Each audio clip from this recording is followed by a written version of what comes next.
My name is Annie. Welcome to my channel, Eat, Drink, and Be Reading. And today, in honor of 4th of July, I'm going to do a video about books that describe the American experience. I'm going to go ahead and be upfront. Most of these do not describe your typical white American experience. Some of them describe experiences in the past, some describe experiences of immigrants. So I tried to do a variety of books to tell you a variety of experiences, because what is more American than being a place where there are a variety of cultures and ethnicities and experiences that happen, and that's what I want to show in today's video.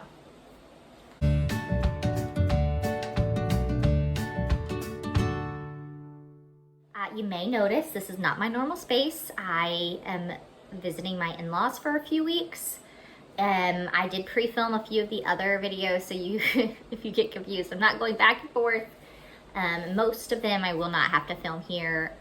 Also, because of that, I only have one of the books with me from all of these. And actually, now that I think about it, it is the only physical book on this. No, there's only two of them. I only own two of like the physical copies anyway. I either listened to them on audio or read them on my Kindle. So, I think that's all the housekeeping. Let's get started. Okay, so I'll go ahead and start with the first book that I own. And the first kind of section for this is experiences of slaves in America.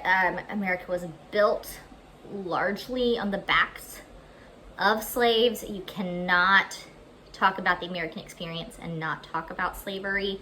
And so there's two books I want to talk about. The first is The Underground Railroad by Colton Whitehead. I will admit I am in the middle of this book. I have not finished it, but you know, it starts off with plantation life for a slave, and it is just heartbreaking and harrowing and real. Like, it does not hold back what the experiences of African people in America were at this time.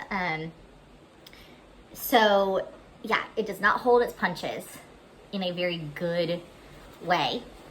And Colton Whitehead just does not, he has no fear about telling you what really happened. And it is hard to read, but necessary.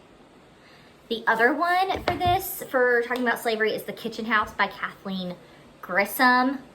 This one is at home. It's just another conversation about plantation life. The language, it can be, like, the beginning is hard to get used to, because she writes in the way that slaves would have talked. These slaves who, were stolen from their homeland and lost their language and have been taught very little English and how they get by.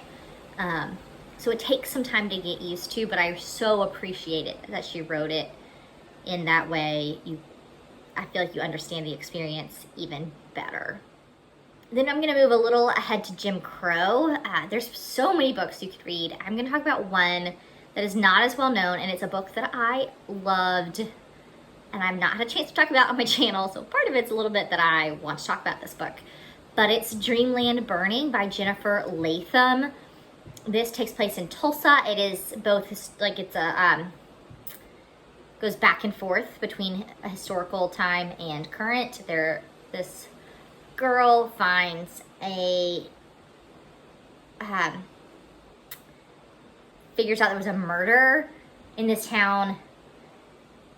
Things were kept in her home, and she and her friend try to solve it, and it goes back and forth between them and the body. You find a body, and the time period where this body was killed, and you don't know who the body is for a long time. But there is a time in Tulsa where, like, neighborhoods were ravaged and burned And so you get the experience of, on those like not even flashbacks, but like the historical aspects, is during Jim Crow in Tulsa. And it was so well done. It's actually YA. The main characters in both time periods are teenagers. It's so good. Then I'm going to talk about Native American Experience. I will admit I have not read a ton about the next couple, but the book, the one I have read about the Native American Experience is Killers of the Flower Moon by David Grann. This is a narrative nonfiction talking about the experiences of the Osage Indians in Oklahoma. There was a slew of murders that were covered up, and the murderer was never prosecuted, really. And it's about the start of the FBI, but mostly it's about the bad relations between white people and the Osage Indians in Oklahoma, and their experiences and the fear and the killing of them for their money because they lived on oil land. It is an excellent narrative nonfiction. I listened to it on audio. It was really good. I like to listen to narrative nonfiction on audio. Highly recommend it. Great experience. Again, a hard read, but there's a mystery element because you're wondering who is really behind all, like you have like white people are behind the murders, but who exactly are they going to catch them? So it reads like fiction in some ways, but it's actually nonfiction. The next is the Japanese American Experience, specifically during World War II when Japanese were taken from their homes and put into camps. And this is Echo by Pam Munoz Ryan. And this is actually a really small portion of the book, but I think it's a really important one and you can't gloss over it. It's a World War II historical fiction novel. It takes place with 3 different characters across, like one in Germany, one in Pennsylvania, and then a Latin American girl in Southern California. And she loses her their neighbors or friends, and they move into the home of a Japanese American family that is taken away, that is forced to go into an internment camp and leave all their stuff and the things that her family was asked to take care of for them in hopes that they would return someday. This is an excellent book overall, historical fiction-wise. The audio, it's one of the best audiobooks I've ever listened to. It's so good. It is middle grade, but it's just phenomenal. And I think that while the Japanese American Experience is not the foremost part, it is integral. And you just get, this book gives you all kinds of different experiences, but that is one that I don't want people to miss when they read it. And then if we're talking about the Immigrant Experience overall, I just finished reading I Am Not Your Perfect Mexican Daughter by Erika L. Sanchez. This gives you a look at a Mexican-American family in Chicago and the experiences of their teenage daughter. And it doesn't shy away either. America is not the savior in this story, and I think that is crucial. And it really delves into the difference between the first generation and second generation immigrants, the people who actually immigrated, and then their children who were born in America. It delves into that so well that I think that it should be read by everyone just to have a better understanding of what it's actually like to be an immigrant or to grow up with immigrant parents, because that is such a huge part of American culture that I don't want us to miss. Another book about the immigrant experience is The Sun is Also a Star by Nicola Yoon. If you want something a little lighter, young adult, kind of romance, this is a great choice. I will admit it's not my favorite young adult at all, but I like that it tells the story of 2 immigrant families.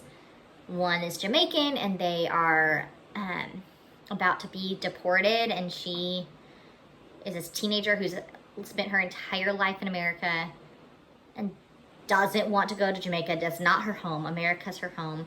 And then there is a, oh gosh.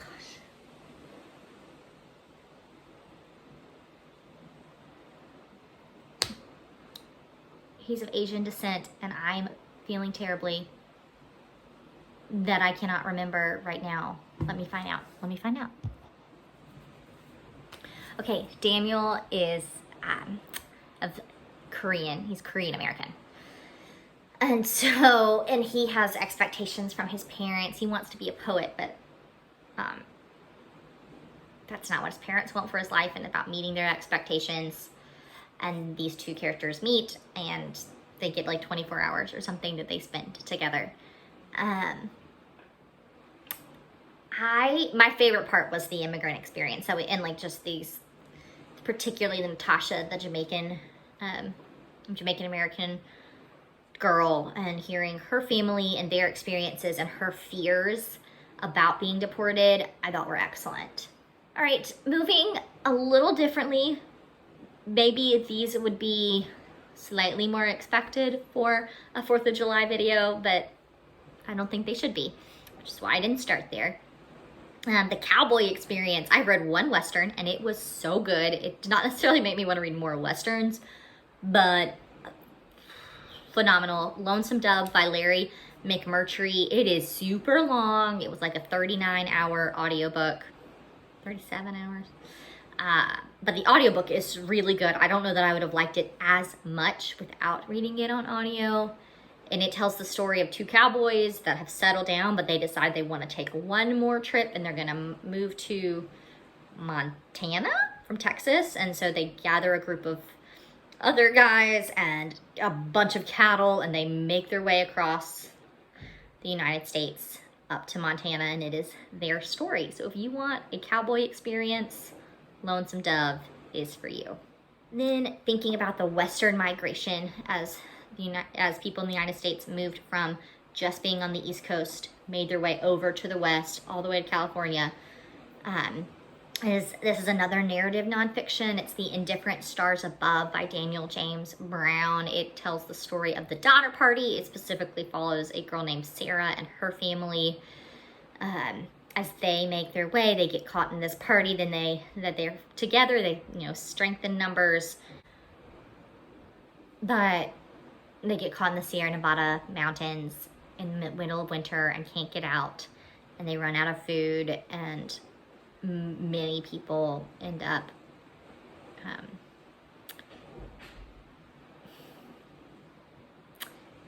resulting in cannibalism. It is again harrowing and heartbreaking, and just you think about the risk. And I think when we think about Americans moving west, there's this American spirit, pull yourself up by your bootstraps, gung-ho, Oregon Trail, if you will. And this reminds us how dangerous that is. And maybe there is something to this idea of the American spirit. I think maybe we romanticize it too much. But it details a family as they make their way across the United States from Illinois, Indiana, one of those, to California. And then last but not least, I'm talking about food and farming, industrial food, organic farming.